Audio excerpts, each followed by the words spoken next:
Hello everyone and welcome to Newegg TV. My name is Paul. Today I'm going to be doing an unboxing and overview as well as some benchmarks on this new video card from EVGA. This is the EVGA GTX 650 and this is the 1GB version.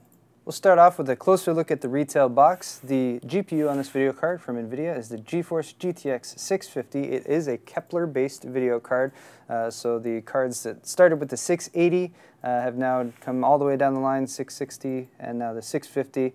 You still get Kepler architecture, which means you get all the good stuff like PCI Express Gen 3 compatibility, of course DirectX 11 support, physics, 3D vision, some NVIDIA features that are also included. This is the 1GB version. It's GDDR5 memory. It runs at 1,250 megahertz on a 128-bit bus. A few more things to point out, actually one little thing over here on the side. 400 watt minimum power supply for your whole computer and this card with a 20 amp 12 volt rail, so bear that in mind for the power requirements.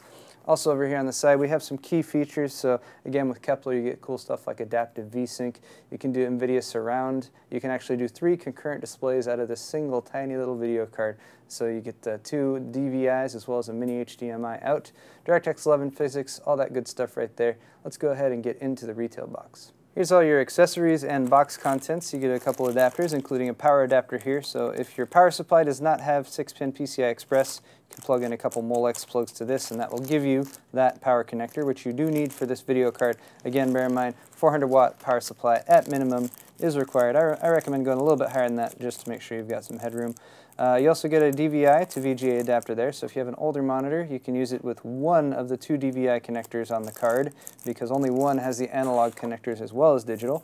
You also get a driver disc and an EVGA case badge, so you can put the case badge on your case. Driver disc, these drivers are probably outdated already, so it's best to go over to the NVIDIA website to download those, or the EVGA website if you want to download their overclocking and monitoring software, for example. Also, bear in mind, video cards get hot. Don't touch them while they're hot. Also, as mentioned, PCI Express 3.0 ready. It's a bandwidth increase as well as an efficiency increase, moving from PCI Express Gen 2 to Gen 3.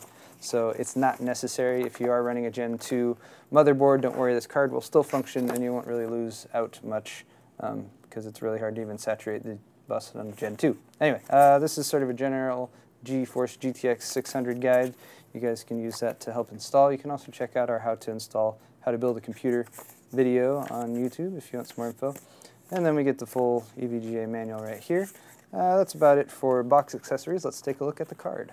The EVGA GTX 650, as you can tell, is a very short card. A lot of people said it's a very cute card. I kind of tend to agree, because if you look at like the full-size 680, it's like a little almost half-size version of that. Anyway, EVGA is probably not fond of me calling these cards cute, but what can you do?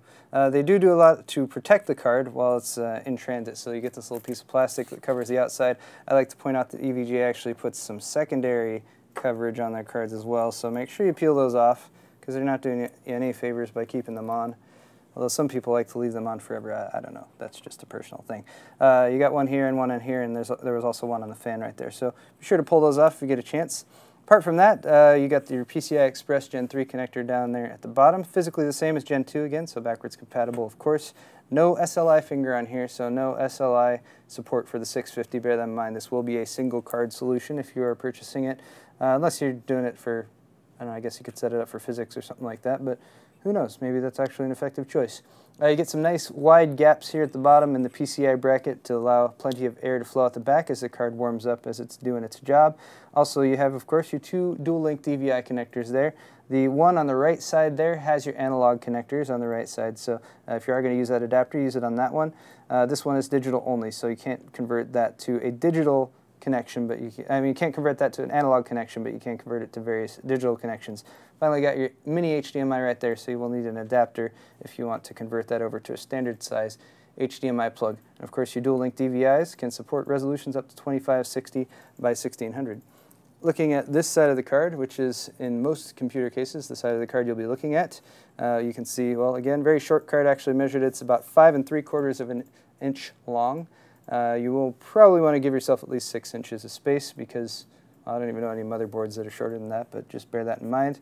You have a single cooling fan here at the top. It's got a sort of radial array of heat fins in there, aluminum heat sink assembly. It's actually very similar to the heatsink assembly that you'll see in a lot of stock heatsink fans from Intel, which I just happen to notice. But it does have black finish on it, so it sort of keeps with the look of the card. Also, back here at the end, you'd have your 6-pin PCI Express power connector, so make sure you plug that in to make sure the card is up and running properly. Next up, we're going to take a look at some benchmarks. We did run these on a Z77 platform with a 3570K processor, and I also wanted to point out that my benchmarks are kind of unfair. They're actually designed for cards that are a bit more higher end than this. So you'll notice the performance I'm comparing them to, for example, 660 and the like. So the 650 is more of an entry-level card, and I am running these benchmarks at higher resolutions like 1920 by 1080, which the card might not typically be designed for. But that being said, let's take a look.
And that's going to wrap it up for this video, guys. Once again, this has been the EVGA GeForce GTX 650, and this is the 1GB version.